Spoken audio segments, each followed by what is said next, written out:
طلب اور رسد کا قانون ہے جس کی بنیاد پر اشیاء خورد و نوش کی قیمتوں کا تعین کیا جاتا ہے۔ کسی بھی چیز کی طلب یعنی ڈیمانڈ اگر اس کی رسد مطلب سپلائی سے کم ہو جائے تو اس کی قیمت نیچے آئے گی۔ اسی طرح اگر رسد طلب سے کم ہو جائے تو قیمت بڑھ جائے گی۔ طلب اور رسد کے اس عمل میں توازن یعنی جتنی ڈیمانڈ اتنی سپلائی کر کے چیزوں کی قیمتوں کو مستحکم رکھا جا سکتا ہے۔ گو بعض اوقات اس توازن کو بھی ذخیرہ اندوزی کے ذریعے مصنوعی قلت پیدا کر کے بگاڑا جاتا رہا ہے۔ طلب اور رسد میں توازن قائم رکھنا اسی کی ذمہ داری ہے جس کے پاس ان اشیاء کی قیمتیں مقرر کرنے کا اختیار ہوگا۔ پاکستان میں چونکہ یہ قیمتیں حکومت وقت طے کرتی ہے، لہٰذا تمام اشیاء خورد و نوش کی طلب اور رسد میں توازن قائم کرنا بھی اسی کی ذمہ داری ہے۔ پاکستانی مارکیٹ کا اگر جائزہ لیا جائے تو ہماری ذاتی رائے میں یہاں طلب اور رسد میں بگاڑ کی وجہ سے انتہائی غیر مستحکم قیمتیں پائی جاتی ہیں۔ اگر آج پیاز آپ 50 روپے کلو لاتے ہیں، رات کو بریانی کھاتے ہیں، صبح گھر والوں نے کہا جاؤ پیاز لاؤ تو پتہ چلا اب پیاز 70 روپے کلو ملے گی۔ حکومت کی جانب سے روزمرہ کی بنیادوں پر اشیاء خورد و نوش کی ریٹ لسٹ شائع ہونا بذات خود غیر متوازن طلب اور رسد کے نظام کا منہ بولتا ثبوت ہے۔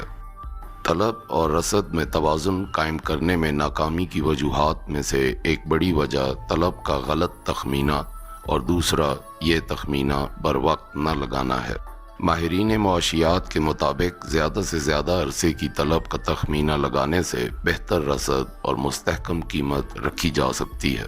ہماری روزانہ کی ریٹ لسٹ یہ ثابت کرتی ہے کہ ہم روزانہ کی بنیاد پر طلب اور رسد کا تخمینہ لگاتے ہیں، جو کہ بذات خود ایک ناممکن عمل ہے۔ اگر یہی تخمینہ سالانہ لگایا جائے تو نہ صرف طلب اور رسد میں توازن قائم کرنا قدرے آسان بلکہ اشیاء خورد و نوش کی خرید و فروخت دونوں قیمتوں میں بھی ایک طویل مدتی استحکام لایا جا سکتا ہے۔ طلب گھر کی ہو یا ایک ملک کی، اس کا تخمینہ لگانا آسان ہے، جبکہ اصل مشکل تو اس طلب کو پورا کرنے کے لیے رسد کا ایک منظم نظام قائم کرنا ہے۔ ایک زرعی ملک ہونے کے ناطے ہم اپنی زیادہ تر اشیاء خورد و نوش اپنے ہی ملک میں اگاتے یا تیار کرتے ہیں، لہٰذا ان اشیاء کی ملکی طلب کو پورا کرنے کے لیے رسد کا انحصار کافی حد تک مقامی زرعی شعبہ یعنی کسان سے وابستہ ہے۔ یہی کسان ہمارا آج کا موضوع ہے کہ کس طرح حکومتی پالیسیوں کی وجہ سے ہم اپنے ہی کسانوں کو آج نقصان پہنچا کر اپنا کل مشکل بنا رہے ہیں۔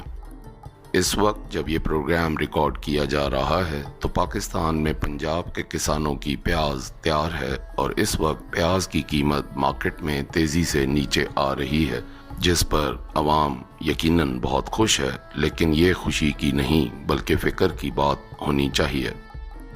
بات کو مزید آگے بڑھانے سے پہلے ہم آپ کو یہ بتاتے چلیں کہ پاکستان کے موسم خدا کی جانب سے ایک خصوصی رحمت و انعام ہے جس کا ہم جتنا شکر ادا کریں کم ہے۔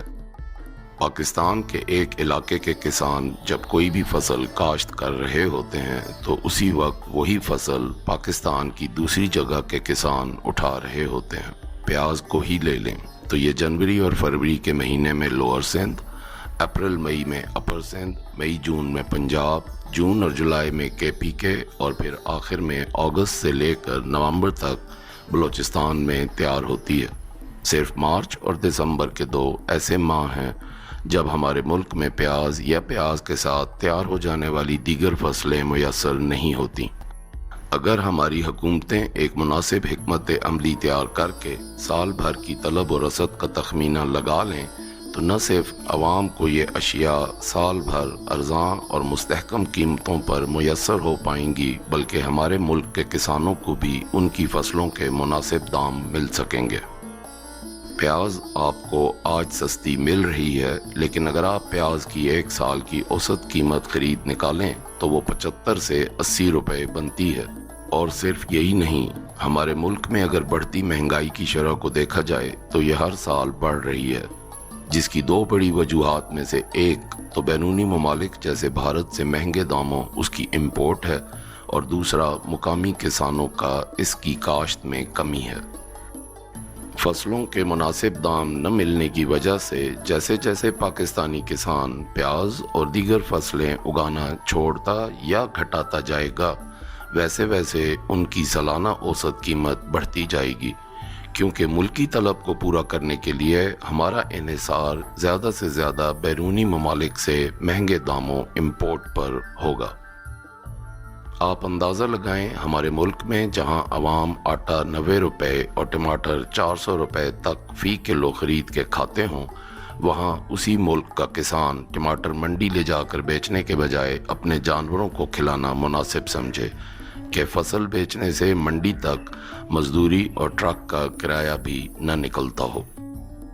پھر آپ کو آلو کے کاشتکار یاد ہوں گے جنہوں نے اپنی فصلیں سڑکوں پر لا پھینکی تھیں، اور آج پنجاب کے کسانوں کو پیاز کی فصل جس ریٹ پر بیچنی پڑ رہی ہے اس سے ان کی بجلی کا بل بھی شاید ادا نہ ہو سکے۔ ٹماٹر، آلو، گوبھی، ادرک، لہسن یا گندم، ان سب کی داستان اسی پیاز کی داستان سے ملتی جلتی ہے۔ آپ ناظرین کی دلچسپی کے لیے ہم بتاتے چلیں کہ آج جب پاکستانی کسان سے پیاز 6 روپے فی کلو خریدا جا رہا ہے تو اسی وقت ہمارے پڑوسی ملک بھارت میں اس کی قیمت ہماری کرنسی میں 100 روپے کلو سے زیادہ کی ہے۔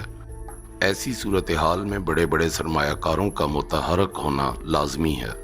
بیگ میں پیسہ لائے، پیاز خریدا، چانٹی کیا، اچھا پیاز باہر، اور باقی پاکستانی مارکیٹ میں 20 روپے کلو بیچ کر پیسہ واپس بیگ میں ڈالا، اور یہ گئے وہ گئے۔ پچھلے سال جون جولائی میں جب ملک میں ابھی پنجاب کا پیاز موجود ہونا چاہیے تھا تو نہ صرف پیاز کی قیمت 100 روپے کلو تھی، بلکہ کیا وجہ بنی کہ قومی سطح پر سبزی منڈیوں، فروٹ منڈیوں، گڑ منڈیوں، غلہ منڈیوں اور زرعی اجناس کے آڑتیان و تاجران پر مبنی تنظیم all Pakistan agricultural produce traders federation نے پیاز اور ٹماٹر امپورٹ کرنے کی بات کی۔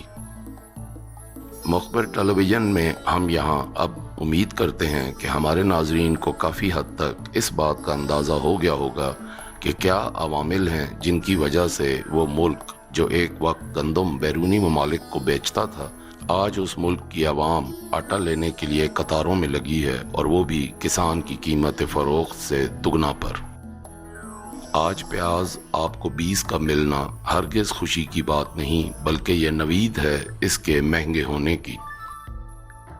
مقامی کسانوں کا اور ان کی فصلوں کا استحصال کر کے کسی بھی ملک، خاص کر کے ہمارے جیسے ایک زرعی ملک میں اقتصادی خوشحالی لانا ناممکن ہے۔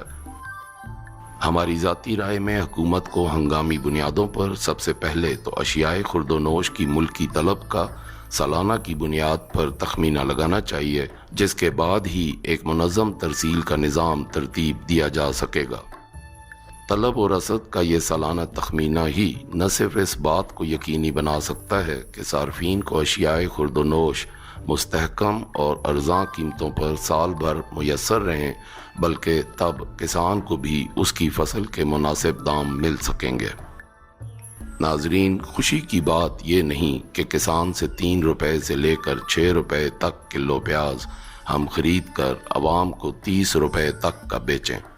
بلکہ اصل خوشی تو اس دن ہوگی جب پیاز پورا سال بجائے اوسط 80 روپے کلو ملنے کے 60 روپے کلو ملے گی، اور یہ تبھی ممکن ہے جب ہم اپنے کسان کو اس میں سے کم از کم 40 روپے فی کلو ادا کریں گے۔ اگر 80-85 کی چیز 60-65 پر آ جائے تو مہنگائی کی شرح میں 30% تک کی کمی لائی جا سکتی ہے، اور وہ بھی اس طرح کہ عوام کے ساتھ ساتھ یہاں کا کسان بھی خوش۔